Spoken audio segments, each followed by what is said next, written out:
여러분, 오늘은 수요일입니다. 그런데 우리가 성전에서 예배드리지 못하고 또 비대면으로 집에서 예배를 드리게 되었습니다. 여러분, 그렇기 때문에 본문을 말씀드리면 본문을 읽으시고 그 다음에 또 말씀을 듣는 것이 훨씬 은혜가 되고 이해가 빠를 것입니다. 오늘 본문은 느헤미야 1장 1절에서 11절까지 말씀입니다. 느헤미야는 바벨론의 포로로 잡혀간 사람으로서 바사왕, 그러니까 페르시아 왕이죠. 페르시아 왕 아닥사스다 1세의 수상궁에서 술 맡은 관원으로서 일을 하였습니다. 그때 술 맡은 관원은 굉장히 영향력 있는 그런 지도자의 위치에 있었던 것입니다. 그래서 수상궁에서 그렇게 일을 하고 있는데 그 왕 아닥사스다 왕은 누구냐면은 그 아버지가 에스더로 왕비로 삼은 아하스웨로 왕의 아들입니다. 그 아하스웨로 왕이 에스더를 굉장히 사랑하고 몰살될 그 위기에 있었던 유대 민족을 아하스웨로 왕이 살려주잖아요. 그러니까 아닥사스다 왕도 유대인에 대한 그 마음의 자비와 긍휼함이 있었을 것입니다. 그런 영향을 받아서 느헤미야를 또 술 맡은 관원으로서 그를 또 그야말로 채용을 하고 그 일을 맡겼으며 그 다음엔 느헤미야를 굉장히 신뢰하고 굉장히 사랑하였습니다. 쭉 보면 느헤미야에게 왕의 많은 그런 도움을 받고 왕의 참으로 사랑을 받았던 것을 볼 수가 있습니다. BC 444년에 느헤미야는 그 고향 예루살렘의 성문이 불타고 또 성전이 해파되고 그리고 그 유대민 동족들이 굉장히 많은 고통을 당하고 있다는 말을 비보를 듣게 되었습니다. 그 말을 듣고 느헤미야는 맨 처음에 한 일이 바로 기도입니다. 하나님 앞에 기도를 한 것이 오늘 느헤미야 1장 5절에서부터 11절까지 말씀이 오늘 본문의 말씀이 느헤미야의 기도의 내용입니다. 동족을 위해서 중보기도하는 느헤미야를 볼 수가 있습니다. 그 말을 듣고는 하나님 앞에 엎드려서 견딜 수 없어서 굉장히 기도를 많이 합니다. 슬픔에 통하며 간절하게 민족을 위해서 기도를 합니다. 그리고 2장에 가서 보면은 느헤미야가 아닥사스다 왕 앞에 섭니다. 그 아닥사스다 왕이 얼굴을 보니까 느헤미야 얼굴이 수심이 가득하고 뭔가 굉장히 마음에 근심이 있는 것 같이 보이거든요. 그 아닥사스다 왕이 무슨 일이냐, 저번에는 안 그렇더니 왜 오늘 얼굴이 그렇게 근심에 가득 차 있는 얼굴이냐 물어볼 때에 느헤미야가 하늘을 향해서 묵도하고 하나님 앞에 기도하고 그 다음에 왕에게 자기가 당한 모든 일을 얘기를 합니다. 우리 동족이 예루살렘에서 남아있는 그 동족들은 너무나 많은 고통을 당하고 성전이 불타고 성문이 다 회파되고 성이 회파게 되고 이런 어려움을 당하고 있다는 말을 내가 들었습니다. 그 왕이 그래 어떻게 하면 좋겠느냐라고 이제 할 때에 나를 좀 통행증, 허가증 이런 걸 좀 써주셔서 내가 가서 우리 동족을 좀 돌아보고 오게 해주십시오. 왕이 흔쾌히 허락을 합니다. 그래서 그걸 받아가지고 왕의 권한으로 허락을 받아가지고 이제 가서 예루살렘에 가서 동족들을 돌아보고 그 다음에 그 무너진 성문 성벽을 다시 어떻게 하면 이거를 다시 이제 새로 건축할 수 있을까 생각했다는 것입니다. 그래서 결국 돌아와서 BC 458년에는 아닥사스다 왕이 이제 학사 에스라를 통해서 유대민족의 일부를 다시 이제 돌려보냅니다. 귀환을 시키는 거죠. 그래서 가서 귀환하고 있는 사이에 그 다음엔 445년에 느헤미야가 갑니다. 가가지고 학사 에스라와 같이 그 무너진 것들을 건축하고 하나님의 성전을 다시 한번 살리는 그런 일에 굉장히 큰 일을 한 그런 지도자, 민족의 지도자가 바로 느헤미야인 것입니다. 두 사람이 큰 일을 하였습니다. 그 성경 보면 알 수가 있는데요. 그 왕실의 안락한 자리를 버리고 예루살렘으로 그는 떠났습니다. 하나님 뜻 가운데 왕의 허락을 받고 간 것도 하나님의 큰 은혜였고 포로였던 이스라엘 백성을 다시 한번 예루살렘으로 돌려보내는데 하나님의 귀한 뜻을 이루신 것을 볼 수가 있습니다. 그렇습니다. 우리 이 말씀 보면은 느헤미야는 물론 지도자로서 큰 일을 감당을 했습니다. 정말 건축을 하고 정말 한 대단한 그런 능력을 가진 사람이었는데 무엇보다도 느헤미야는 어떤 사람이었는가? 그는 중보기도 하는 사람이었다는 것입니다. 중보기도 하는 사람. 중보기도 하는 사람은 그 기도의 짐을 나눠서 지는 사람이 중보기도 하는 사람입니다. 기도라는 것은 예수님께서 지금 하나님 보좌 우편에서 우리를 위해서 끊임없이 우리를 위해서 중보기도해 주시고 계시고요. 성령님도 우리를 위해서 중보하시는 바로 그런 영이 성령님이십니다. 그래서 로마서 8장 26절에 보면 성령은 우리는 마땅히 빌 바를 알지 못하나 성령은 말할 수 없는 탄식으로 우리를 위해서 간구해 주시는 분이시다. 하나님 기도를 들으시고 이루어주시는 분이시고 예수님은 기도의 사역, 중보기도 사역, 성령님은 이 세상에 오셔서 중보기도 사역을 끊임없이 또 기도를 하는 사람을 통해서 시키시고 그 일을 이루시는 분이 바로 성령님이십니다. 예수님은 인류를 위한 굉장히 큰 기도의 짐을 지고 계시죠. 지금도 우리 인류를 향해서 눈물을 흘리면서 끊임없이 기도해주고 계시는 분이 예수님이십니다. 근데 그 예수님, 성령님의 많은 기도의 짐을 누가 나눠줄까요? 우리도 그 짐을 나눠줘야 됩니다. 나하고 상관이 없고 나하고 직접적인 어떤 나에게 어떤 문제가 아니라 할지라도 남들을 위해서, 알지도 못한 사람을 위해서, 또 남이 또 겪는 그런 어려움을 위해서 내가 모르지만은 그걸 중보기도 할 줄 아는 사람, 이것이 바로 성령의 기도의 짐을 지는 사람이라고 할 수가 있습니다. 그렇습니다. 영의 사람은 중보기도를 많이 하게 되는데요. 영의 사람은 성령으로 감동으로 주시는 기도의 짐을 지게 되는 것입니다. 성령의 감동이 없이 어떻게 우리가 중보기도를 할 수가 있습니까? 기도를 해야겠다는 마음에 이 모든 간절한 염원이 생기고 그 다음에 또 왜 기도를 해야 되겠는가? 우리 안에서 이 동기가 우리 안에서 생깁니다. 기도를 이래서 해야 되겠구나. 끊임없이 그래서 주님이 하시는 사역을 우리가 나눠서 지는 것, 이것이 영의 사람이라고 할 수가 있는 것입니다. 성령의 압력, 성령의 감동을 받게 될 때에 바로 기도짐을 질 수가 있는 것입니다. 그럴 때 남을 위한 중보기도죠. 우리 흔히 자기를 위한 기도, 그것도 긴급한 기도, 그것도 위급할 때 당장 응답받으려는 그런 기도들만 굉장히 많이 합니다. 그러나 점점 그 사람의 믿음의 그릇이 크고 깊고 넓으면 어떡할까요? 남을 위한 중보기도를 많이 하게 된다는 것입니다. 물론 자기 기도는 자기가 해야 됩니다. 그렇죠. 자기 기도 안 하고 자기 기도는 남만 해서서 되겠습니까?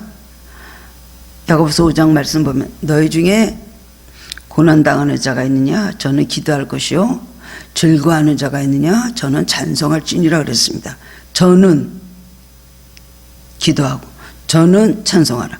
가장 먼저 자기에게 당한 모든 문제와 또 감사할 일과 기쁨과 아니면 모든 고통스러운 일들은 자기가 기도를 해야 되는 것입니다. 근데 처음부터 끝까지 자기 기도를 시작해서 자기 기도로 끝나는 것이 아니라 영적인 사람이 되면 성령의 감동, 성령의 충격, 성령의 압력을 받기 때문에 남을 위한 중보기도를 많이 하게 된다는 것입니다. 자기가 기도한 다음에 또 뭐라 했어요? 그래서 5장에 보면은 너희 중에 그 다음에 병든 자가 있느냐? 교회 장로들을 청해서 기름을 바르고 가서 기도하라. 그리고 또 회개할 때 죄사함을 받을 때 병이 난다. 그 중보기도 하라는 겁니다. 여러 명이 가서 아픈 사람을 위해서 중보기도 하라는 것. 그리고 은혜 강건의 역사함이 크다고 말씀을 하셨습니다. 오늘 그렇습니다. 기도의 짐을 진다는 것은 바로 성령의 일을 하는 것입니다. 성령의 뜻을 이루는 것이 중보기도라고 할 수가 있습니다.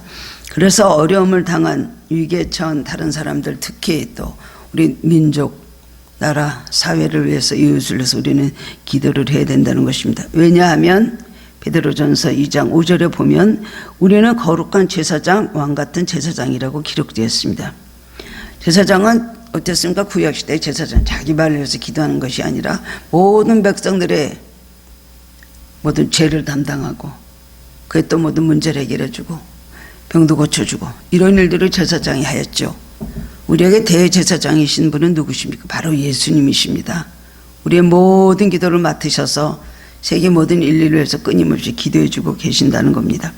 근데 그 기도의 짐을 나눠서 줘야 됩니다. 예수님이 기도하고 계시는데 어련히 하나님의 다 뜻을 이루실 것인데 특별히 내가 할 일이 뭐가 있는가? 그러면 안 된다는 것입니다. 제가 요즘도 다른 어떤 분들 성도님들 위해서 기도하면서 응답받는 것들을 제가 이렇게 보면서 많은 것을 제가 깨달을 때가 참 많이 있습니다. 기도라는 것은 하나님의 뜻 가운데 하나님의 축복 가운데 이루어지는 것은 당연한 것입니다. 그런데 하나님의 뜻만 있고 하나님 계획하셨다 그래서 그것이 그대로 되는 것이 절대로 아니더라고요. 하나님의 축복 위에서 내려오면 하나님의 뜻이 이루어져야 되면 그 뜻을 이루기 위해서 이 땅에서 끊임없이 기도로 채우고 쌓아야 되는 것이 바로 우리 기도의 사람들이 할 사명이라고 할 수가 있습니다. 근데 그 기도하지 않고 하나님 이루어 주신다고 하셨으니까 이루어 주시겠지 하고 가만히 있다 보면은 나중에 가서는 마귀에게 기도 안 하다 보면 그 축복을 빼앗기는 경우를 참 많이 봤습니다. 그렇기 때문에 우리가 할 일은 우리가 하고 하나님이 하실 일은 하나님이 하시고 예수님이 하시는 예수님이 하시고 성령님이 하시는 성령님이 하시고 모든 이렇게 분담해서 분업을 하는 것이구나. 근데 우리 기도가 부족할 때는 이루어지지 않는다는 것입니다. 남의 기도도 그렇습니다. 주님께서 위해서 기도해 주실 때 우리가 남을 위한 중보 기도를 많이 할 때에 우리의 기도가 다 이루어지는 것입니다. 하나님의 뜻을 이룰 수가 있는 것입니다. 제자는 남을 위해서 기도하고 남의 죄를 대신해서 회개해 주고 그 죄를 사해 주는 것이 제사장이 아닙니까?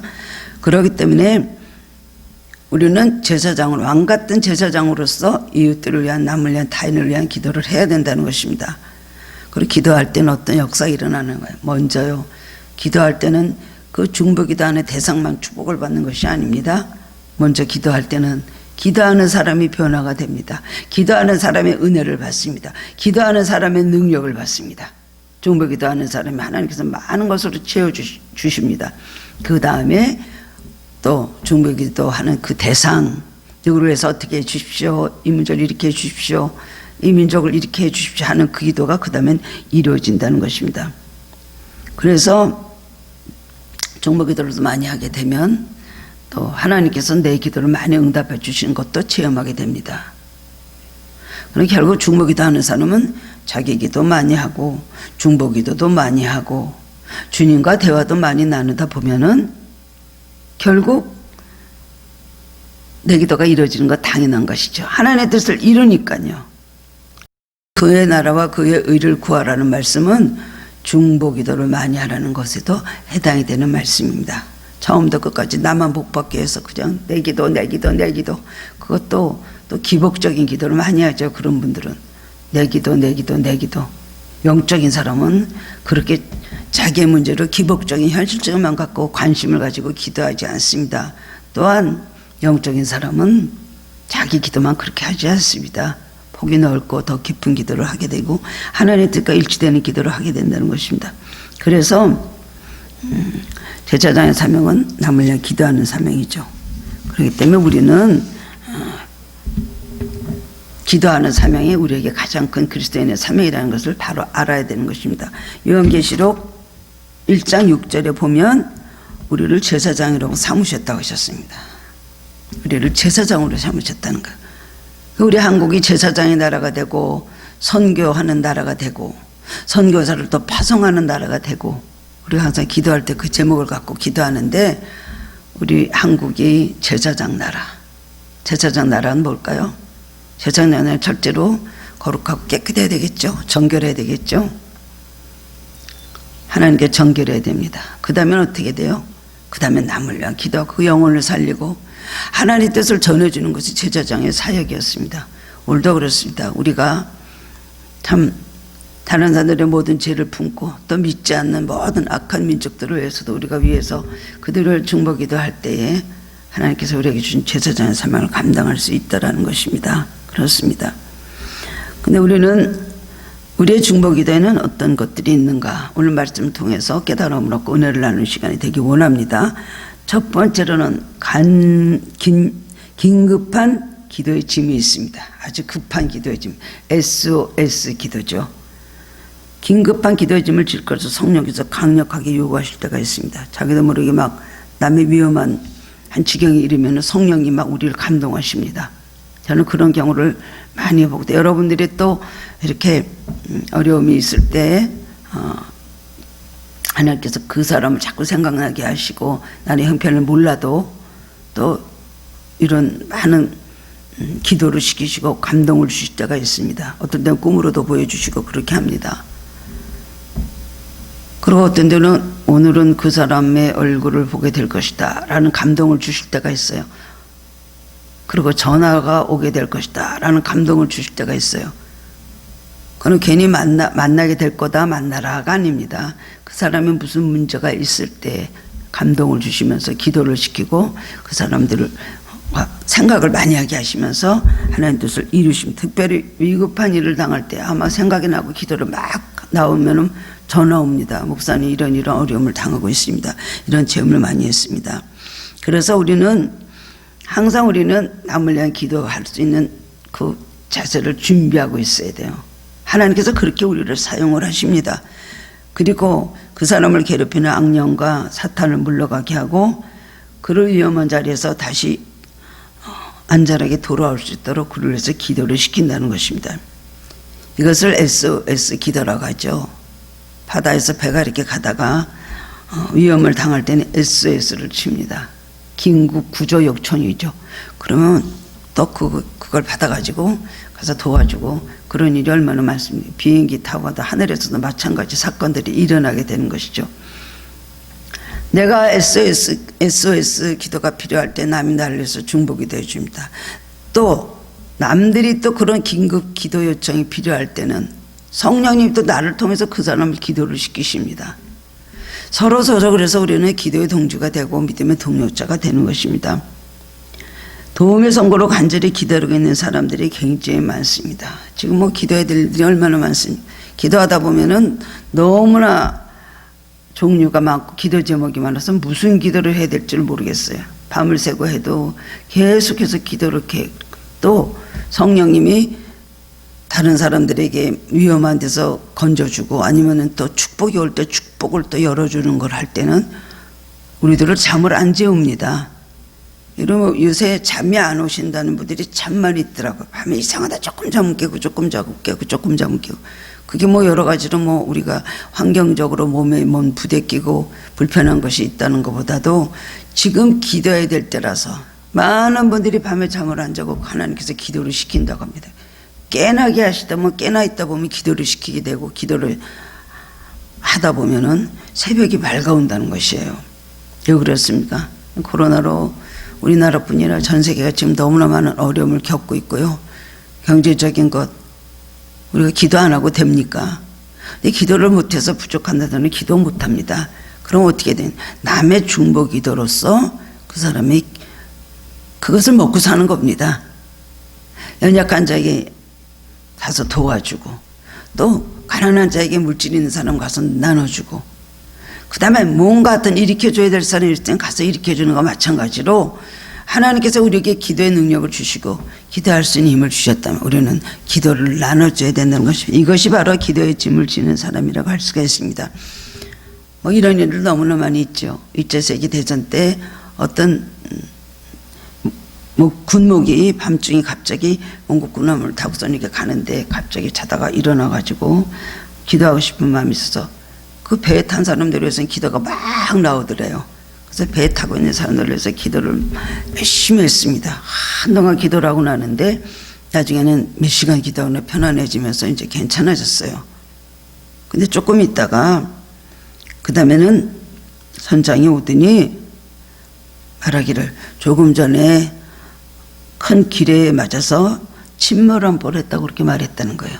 그리고 다른 배 두 척이 같이, 다른 배들도 두 배가 같이 가고 있었는데 그 두 배는 기뢰를 맞아갖고 침몰하고 1,500명이 목숨을 잃었다고 하는 말을 전해줬다는 겁니다. 오늘 그렇습니다. 성령 우리 마음을 감동하실 때 우리는 일어나서 기도를 해야 됩니다. 이것이 바로 영적 센스가 있는 사람이 영적 분별을 가지고 하나님 뜻을 깨닫는 것입니다. 그걸 자꾸 감지하는 사람에게 자꾸 기도의 짐을 지어주시는 거예요.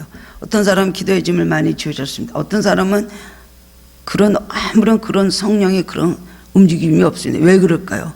아무리 기도를 하라고 부탁을 하고 기대를 해도 성령님은 급하신데 기도를 안 해주니까 그런 사람은 놔두고, 기도하는 사람에게 자꾸 그냥 이것저것 더 갖다가 얹어주시는 거예요. 수많은 기도의 짐을 선교의 짐을 지고 살아가는 것입니다. 그렇습니다. 그럴 때는 우리는 밤중이라도 자다 일어나서 기도하게 되는 경우가 얼마나 많이 있습니까? 그렇습니다. 영적 사람으로 감지하는 사람입니다. 항상 늘 성령의 음성을 뭐 이렇게 해라 저렇게 해라 귀에서 어떤 뭐 사람의 소리같이 울리는 것이 아니라 영적으로 깨어있는 사람은 성령이 원하시는 바를 압니다. 그런 그것이 바로 성령 안에서 하는 기도. 사도 바울이 에베소서 6장에 성령 안에서 무시로 깨어서 기도하는 기도가 바로 그것을 말한다는 것입니다. 그래서 긴급한 기도를 사람들을 통하여 응답해 주시죠. 이 세상이 그러면서 하나님의 은혜 가운데 그래도 하나님 뜻을 이루면서 이 세계가 계속해서 이어져 나간다는 것입니다. 그렇습니다. 얼마나 많은 일들이 기도의 긴급한 중보기를 통해서 응답이 되는지 모릅니다. 꿈을 꾸거나 작전기도 하게 되죠. 아, 이러면 어려움이 있구나, 어떻구나. 얼마 전에, 며칠 전에 제가 어떤 분을 이렇게 꿈에 그렇게 꿈을 꿨어요. 그분이 이렇게 트럭을 갑자기 좀 밤중이 됐는데 트럭이 하나 딱 나오더니 그분이 그 트럭 안으로 딱 들어가더니 트럭 안에 그냥 깔려버려 갖고 보이지가 않아요. 제가 너무나 놀라가지고 어떻게 하다 이렇게 트럭 안으로 들어갔냐 하면서 들어가서 그 사람 발을 붙잡고 막 깨내다 깼습니다. 그 다음에 전화를 걸어가지고 무슨 일이 있으세요? 제가 좀 꿈을 꿨는데 그랬더니 이런 얘기를 하는 거야. 도저히 지금 다른 일이 어떤 일이 합해갖고 너무나 그 일을 하다 보니까 기도는 한 절도 못하고 성경도 한 절도 못 보고 이게 하나님의 뜻이라고 그래서 선택해서 한 일이었는데 너무나 어려운 가운데 있고 영적으로 내가 다 죽었습니다. 그래서 어떻게 하면 좋을까요? 그래서 일단 좀 내려놓으시고 기도부터 좀 들어가십시오. 호흡을 안 하면 무슨 소용이 있습니까? 호흡을 안 하는 사람이 돈을 벌면 뭐하고 호흡을 안 하는 사람이 뭐 좋은 집을 사면 뭐하고 좋은 차를 타면 뭐하겠습니까? 호흡을 하십시오. 제가 그랬는데 이것이 성령이 그게 주시는 말씀이고 또 그런 분은 그 말을 듣고 나면 얼마나 깜짝 놀랍니까? 성령이 나에게 이렇게 말씀하시는구나 깨닫게 그렇게 되는 것입니다. 그런 일들이 얼마나 많이 있는지 모릅니다. 참 이런 일들은 참 하나님 바쁘신 이 말세에 많은 중보기도자를 통해서 하나님 그 뜻을 이루십니다. 제 친정아버지는 대만에 가 계시다가 거기서 선풍기 너무 많이 틀어놓고 더운 여름철에 그때는 에어컨이 없을 테니까요.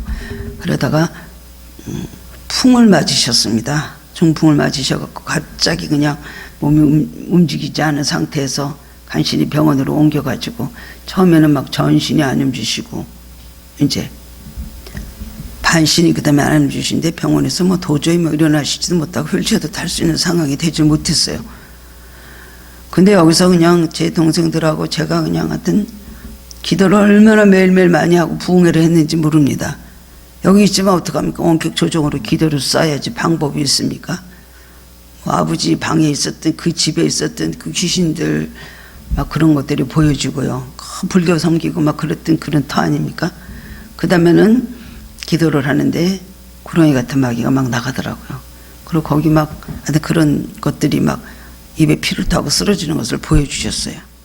우리들이 한 며칠 동안 한 4월 그냥 강하게 그렇게 하루에 몇 번씩 기도하고 방언 기도하고 막 그런 기도를 하는데 그렇습니다. 한국으로 일어나셔서 오셔야 되는데 일어나실 수도 없다는 거예요. 그래가지고서는 이렇게 했는데 어머니한테서 전화가 왔어요. 야, 아버지가 갑자기 아침 벌떡 일어나셨다. 벌떡 일어나셔서 네 이제 걸을 수 있다. 그러면서 이제 내가 한국으로 나가서 치료를 받겠다. 침을 맞고 그러겠다. 그러셨다는 거예요. 그렇게 누워있더니 갑자기 내가 일어나겠어. 일어나서 벌떡 쓰셨대요. 발을 뗐다 그래서 박수 쳐주고 그랬다. 아버지가 휠체어를 타고 오셨는데 다리는 괜찮으셨고 이제 팔이 잘 안 움직이시고 팔이 그래서 마비가 되셔갖고 그때 좀 몇 년 동안 그거 고치시느라 좀 기도를 하셨지만 그랬더니 그게 몇 시냐 그랬어요. 엄마가 아니 갑자기 아버지가 벌떡 나 일어나 보겠다 하더니 일어나더니 갑자기 걷더라. 그게 몇 시냐니까 우리들이 예배드리고 기도하던 그 시간이었어요. 우리가 그때 굉장한 체험을 했습니다. 여러분, 성령님은 늘 우리 곁에 계십니다. 우리만 사랑하는 것이 아니라 나는 다른 다 똑같이 사랑하시죠. 그렇습니다. 우리 꿈에 우리에게 찬송가를 주시고, 우리 꿈에 또 어떤 책망도 주시고, 우리 꿈에 축복도 주시고, 찬송가도 받고 막 그런 역사를 우리가 체험하게 될 때는 이 성령이 우리 안에서 우리를 위해서 기도해 주신다는 것을 우리가 알 수가 있고, 또한 이런 축복을 남에게도 나눠줘야 되는 것입니다. 순복음교회 어떤 권사님 간증안을 듣고 제가 지금까지 그걸 기억을 하고 있습니다. 이분이 기도를 많이 하는 분이었는데 더운 여름철에 저녁마다 잘라 그러면 잠이 안 오는 거예요. 자다가 12시 되면 벌떡 깨지고, 그래도 날은 덥고 한데 왜 이렇게 잠이 안 오나, 더워서 그런가 하고선 그러다가 옥상으로 올라갔답니다. 건물 옥상으로 올라가서 거기서 별을 보고 그 다음에 앉아서 이제 기도를 막 하는데 갑자기 6.25 때 자기가 손을 붙잡고 나오다가 잃어버렸던 조카 4살 오빠의 아들이었답니다. 오빠는 두고 그 아들 조카만 데리고 먼저 나왔는데 그 조카 손을 붙잡고 나가 길에서 그 아이를 잊어버렸대요.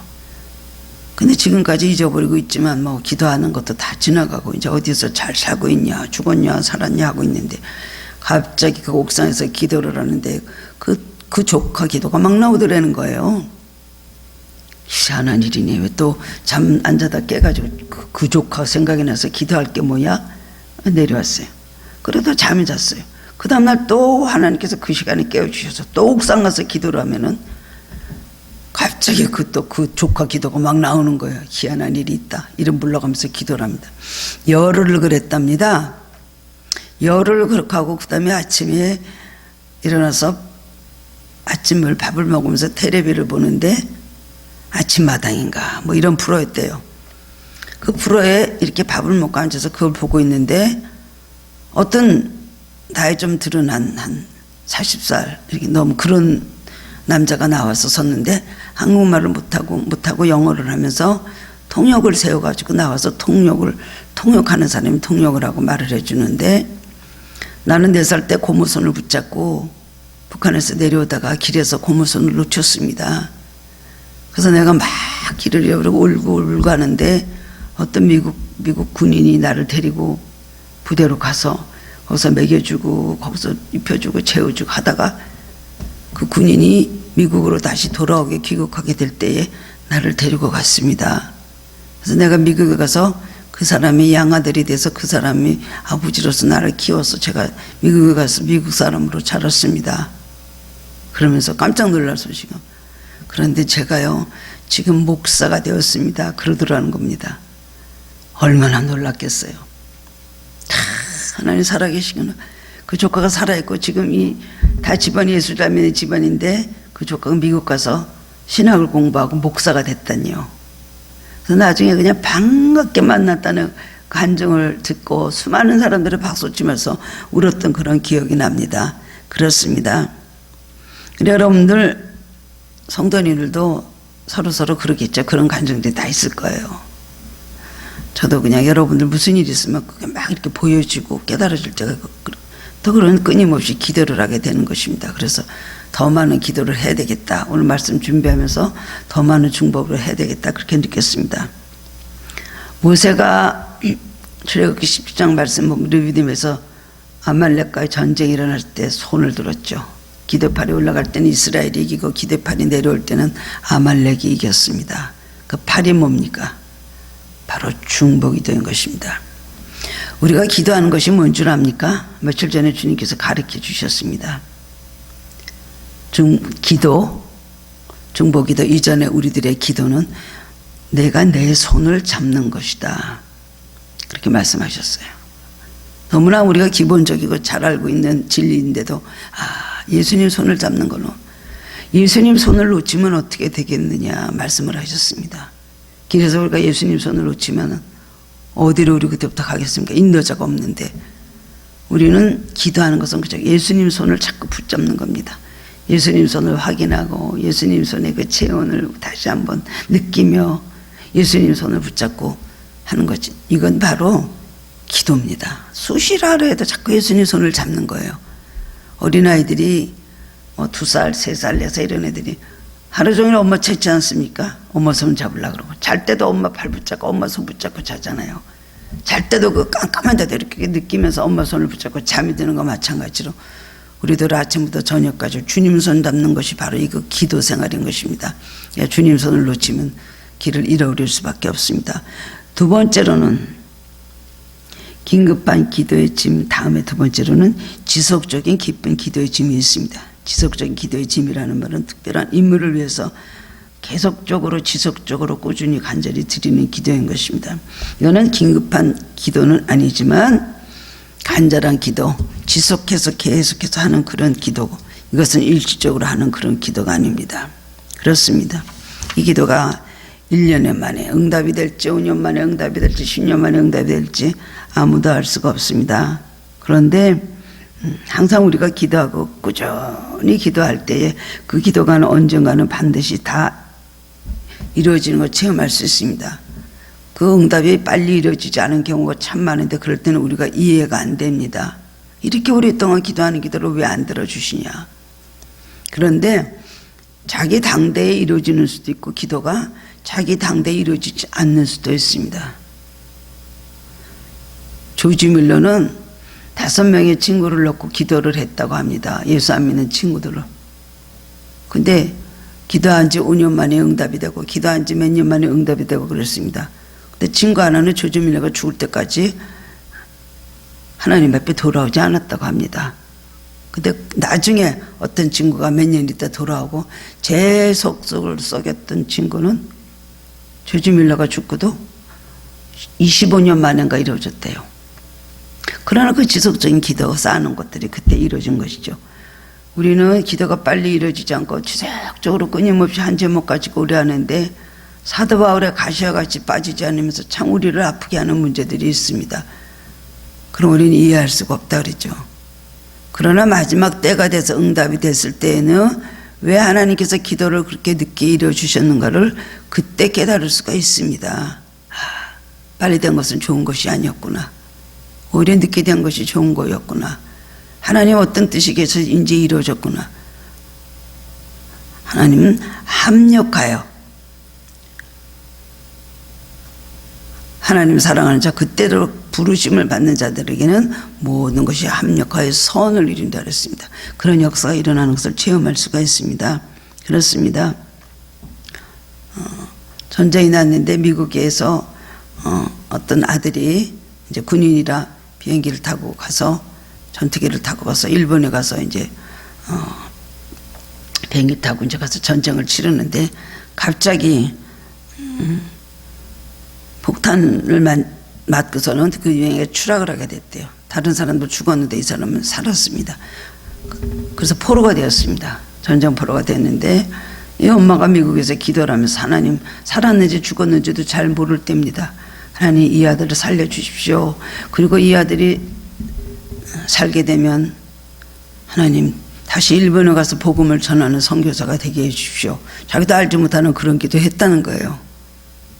근데 이 사람은 포로가 돼서 일본에 오랫동안 있다가 다시 미국으로 돌아갔습니다. 포로가 됐다는 것도 감사하죠. 엄마의 기대가 그대로 이루어졌습니다. 그래서 가서 이 사람은 하나님 뜻을 이루기 위해서 또한 자기 마음에 감동이 있어서 살려주신 거 감사하고 일본으로 돌아가서 미국에서 신학 공부하고 선교사가 돼서 일본으로 가서 일본에 가서 복음을 전했다고 합니다. 그렇습니다. 보통 우리는 기도해 주면 어머니가 많이 지지요. 예수 믿는 분들은 특히 어머니가 기도해 줌을 참 많이 줍니다. 여러분 밀레 만종이라는 그림이 있지 않습니까? 밀레 만종. 밀레 어머니는 너무나 신앙이 좋으신 분이었습니다. 보통 좋았던 분이 아닙니다. 이분은 뭐 목사님을 능가하는 그런 신앙을 가진 분이었는데 늘 밀레에게 하나님 기뻐하시는 삶을 살아라. 네가 이름이 높아지고 네가 세계 어떤 뭐 명성을 떨치고 유명해지는 걸 바라지 말고 하나님의 뜻대로 살기를 바란다. 항상 그러면서 권면을 하고 기도를 많이 하였습니다. 그림도 하나님의 뜻에 합당한 정말 하나님의 영광을 뜻을 드러내는 그런 훌륭한 그림을 그리라고 그렇게 늘 기도하면서 아들에게 말했다는 것입니다. 밀레 만종 그것이 바로 그런 그림인 거예요. 그 어머니 기도 때문에 그 그림을 그렸는데 밀레만정에는 신앙의 정말 신성함, 가정의 신성함, 노동의 신성함, 이 세 가지가 있는 것이 밀레만정의 뜻 아닙니까? 두 부부가 밭에서 이렇게 일을 하다가 저녁 때 그 교회 종소리가 들려오니까 일손을 거치고 서가지고 함께 기도하는 바로 그 그림입니다. 그 그림이 바로 신앙의 신성함과 그 다음에 가정의 신성함과 그 다음에 또 노동의 신성함, 이 세 가지를 해서 하나님의 뜻을 이루는 그림이 되었습니다. 얼마 전에 제가 글을 읽었더니 밀레만정은 밀레 부부가 그 자식을 바로 직전에 잃었대요. 자식이 세상을 떠났답니다. 그런데도 불구하고 그 슬픔 중에서도 그런데도 불구하고 나가서 밭에서 일을 하며 여전히 하나님을 섬기며 그리고 기도하며 감사하며 서로 사랑하며 흔들림 없이 사는 그 모습을 그린 거래요. 제가 그것을 보고 그 얘기를 보고 이거 정말 더 굉장히 소중하고 뜻이 깊은 그런 참 대단한 명화구나라는 생각을 했습니다. 그렇습니다. 고통을 당했을도 불구하고 하나님을 사랑하고 흔들리지 않는 신앙, 그리고 여전히 낙심하거나 포기하지 않고 나가서 열심히 일을 하며 그 다음에 또 가정에 하나님이 그런 슬픔을 줬지만 그런 슬픔 속에서도 부부간의 신앙으로 함께 한마음으로 살아가는 모습, 제가 그 책을 글을 읽고 나서 밀레만정이 얼마나 훌륭한 그림인가, 거기에 누가 있었는가? 어머니의 간절한 기도가 있었다는 걸 알 수가 있습니다. 그렇습니다. 우리는 항상 그렇게 지속적인 기도의 힘으로써 우리가 하나님께서 우리에게 주시는 기도의 짐을 나눠줘야 될 것입니다. 그렇습니다. 그래서 또 그 자식이 그 기도의 짐을 또 이어받아서 또 나누고 또 이어짐 나누고, 우리는 이 역사가 끝날 때까지 이래서 주님의 뜻을 이루는 것입니다. 세 번째로는 장기적인 기도의 짐이라는 것이 있습니다. 그렇습니다. 장기적으로 계속해서 대를 이어서 막 이루어진 것이죠. 여러분, 미국의 빌리그리암 목사님은 100만 명의 집회를 하는 그런 굉장히 능력 있는 중이고, 그 생활이 다른 목사님들 같지 않게 너무나 건실하고 깨끗하고 보수적이고 하나님 중심으로 살았던 정말 훌륭한 중이라고 할 수가 있습니다. 근데 빌리그리암은 바로 그 아들이 부흥사로 이어가지고, 빌리그리암 목사님은 별세하셨고요, 그 아들이 떼어가지고 그 일을 하는데, 그 아버지 때도 어떤 집회를 오면 1년을 두고 그 장소를 가서 물색을 하고 1년을 두고 거기 가서 기도를 하고 온다고 합니다. 계속해서 사람들이 정겨놓고 기도를 하는 거예요. 네 아들도 그것을 바로 이어가지고 부흥회를 하면은 1년 전부터 가서 그것에 가서 이 모든, 그 다음엔 요원들이죠, 임원들이 가서 계속 그 자리에 가서 기도하고 그러니까 그 집회에 정말 너무나 많은 불이 떨어지는 놀라운 역사가 일어나게 된다는 것을 제가 읽은 적이 있었습니다. 그렇습니다. 기도의 짐을 나눠주는 것입니다. 이것이 바로 장기적인 기도의 짐이라고 할 수가 있습니다. 그렇습니다. 우리는 제사장이 된 우리들, 또 특별히 교육자들이죠, 교회 리더들이죠, 아니면 가정에 또 아버지나 어머니, 가장이나 믿음의 어머니, 이것이 아주 굉장히 중요한 기도의 사역자라는 것, 사명자라는 것을 알아야 되는 것입니다. 그렇습니다. 뭐 집에서도 아빠가 모세가 될 수가 있고 엄마가 모세가 될 수도 있겠죠. 주로 이제 엄마가 모세가 되고 기도하고, 아빠는 직장에 나가서 뛰고 일선에서 열심히 싸우는 그런 아빠들은 또 여호수아라고 할 수가 있지만, 사실은 또 기도의 밭에는 계속해서 이어서 또 돌아가면서 열심히 기도하면서 합심하면서도 저 이때는 이 사람이 무쇠가 되고 저 때는 저 사람이 무쇠가 되고 그러는 것을 볼 수가 있습니다. 그래서 서로 돌아가면서, 또 엄마가 약할 때는 자식이 기도를 하고, 또 아내가 약할 때는 또 남편이 기도의 바탕을 위해서 기도를 하고, 이런 것이 바로 장기적인 기도의 짐을 지는 삶이라고 할 수가 있습니다. 그래서 어쨌든 우리 가정에 주신 이 기도의 할당량, 이것을 서로 나눠지면서 하나님 앞에 할 때에 하나님의 놀라운 뜻을 이룰 수가 있는 것입니다. 요즘 우리나라가 왜 이렇게 되었을까요? 하루도 편할 날이 없고 불안하고, 그리고 참 위정자들끼리 이렇게 다투고 서로 막 비방하고 중상모략하고 서로 막 이런 이 돌아가는 걸, 세상에서 이렇게 돌아가는 걸 보게 될 때에 우리가 기도해야 되지 않겠는가. 코로나19도 보통 문제가 아닙니다. 이것을 막아낼 수 없습니다. 바람과 같으니 코로나19를 기도가 아니면 무엇으로 막아냅니까? 또한 여러 가지 또 문제들이 있잖아요. 경제적인 문제, 모든 문제, 지금 정말 나를 위해서 기도 많이 해야 될 때고, 유정자들도 이렇게 서로 그냥 대적 관계에서 서로 다투고 시기하고 반목하고 이렇게 갈 것이 아니라 당리당략이 문제가 아니지 않습니까? 하나님을 위해서, 국민을 위해서 일하는 유정자들로서 바른 정책과 그리고 진실과 거짓이 없는 그런 꾸밈이 없는 그런 바른 정치를 할 때 이 나라가 바로될 수 있을 것이고, 그러기 위해서 우리는 끊임없이 기도를 해야 된다는 것입니다. 성령이 우리에게 주시는 이 기도의 짐이 이것인지 우리는 깨달아야 됩니다. 그렇습니다. 기도의 짐은 영적인 관심입니다. 영적인 사람일수록 기도의 짐을 지게 되고 무엇을 기도해야 될지 깨달아서 조명을 받아서 알게 됩니다. 그 다음엔 하나님께서 이것은 주시는 것입니다. 그래서 중보기도 많은 사람한테는 중보기도자를 만드실 때 하나님께서 굉장한 은혜를 주시고 영적 감동을 주시고 영적 은사와 신비한 능력을 많이 주십니다. 그래서 만드시고 훈련하신 다음에 중보기도자로 쓰십니다. 중보기도 하기 전에 하나님의 사람으로 또 그런 많은 능력과 은사를 갖춘 사람이 됐거나, 아니면 그 다음에 중보기도 하고 나서부터 하나님께서 그에게 은사를 계속 부어주셔서 중보기도 하는 그런 놀라운 능력과 은사를 부어주시고 신령함까지 주님께서 하는 그런 것을, 신비한 은혜를 하나님께서 허락해 주신다는 겁니다. 그렇습니다. 그래서 계속 지경이 넓어지면서 기도 시간이 많아지고 기도의 폭이 넓어지고, 그 다음엔 기도하는 모든 제목이 자기에서 시작해서 자기에만 끝나는 그런 냉랭한 심정을 가지면 절대로 안 됩니다. 교회 성도 간에도 서로 사랑하는 마음으로 어려움 당하는 집에서 내 문제같이 기도할 수 있는 사랑이 여러분에게 있습니까? 내 자식, 내 문제 잘 가야 내 형제, 이거로 끝나지 않을까요? 절대로 그러면 안 됩니다. 관심을 돌리고 기도의 짐은 주님께서 내 가정에만 기도의 짐 주시는 거 아닙니다. 남을 위한 기도의 짐도 우리에게 주실 때 감당할 수 있는 눈, 감당할 수 있는 마음, 감당할 수 있는 입술, 감당할 수 있는 손이 되어야 되지 않겠습니까? 이것이 아주 중요한 것입니다. 그래서 전쟁에 나간 용사들이 어떻습니까? 같이 싸웁니다. 그냥 자기만 혼자 거기서 편안하면 돼. 편안할 수도 없죠. 폭탄이 막 날라오는데 어떻게 편안합니까? 옆에서 막 동지들이 막 쓰러져서 다 죽는 판에. 그렇습니다.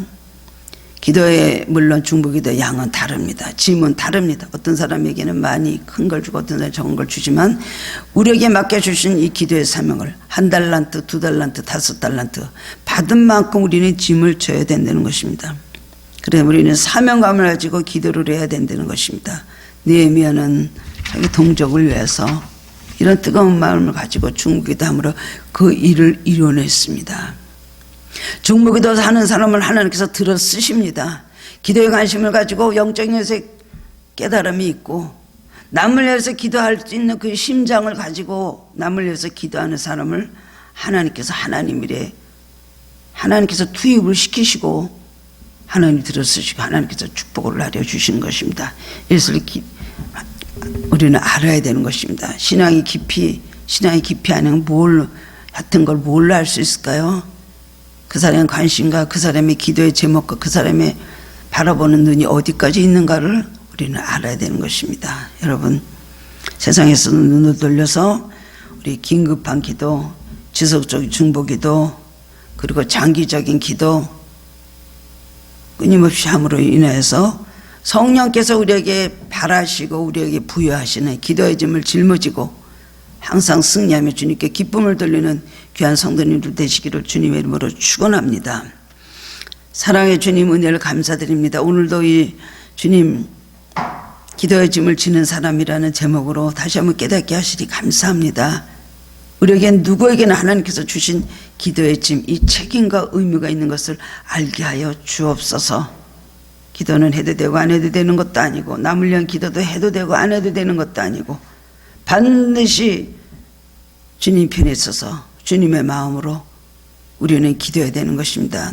너는 주 예수의 마음을 품으라고 하셨사오니, 예수님의 마음을 품고 고통당하는 자, 믿음에 실족한 자, 가난한 자, 어려움 당한 자, 고통당한 자를 위해서 기도하는 우리들 될 수 있도록 도와주시고, 우리 가정, 우리 교회뿐만 아니라 하나님 내 형제뿐만 아니라 또 하나님 멀리 있는 하나님, 또 우리 사회나 우리 같은 국민이나 저 멀리 있는 이방인들을 위해서까지 기도할 수 있는 정말 아름다운 신실한 주님의 기도의 사역자들이 되도록 은혜하여 주시기를 원합니다. 주님, 기도는 은사가 아닌 줄 압니다. 기도는 우리에게 준 사명인 줄 압니다. 열심히 힘들어도 많은 시간을 기도로 드리며 주님의 짐을 나눠주는 참 주님의 참된 제자들이 되게 하여 주시옵소서. 기도의 십자가를 질 줄 아는 주님의 제자들이 되게 하여 주시옵소서. 예수 그리스도 이름으로 감사하며 기도드리옵나이다. 아멘.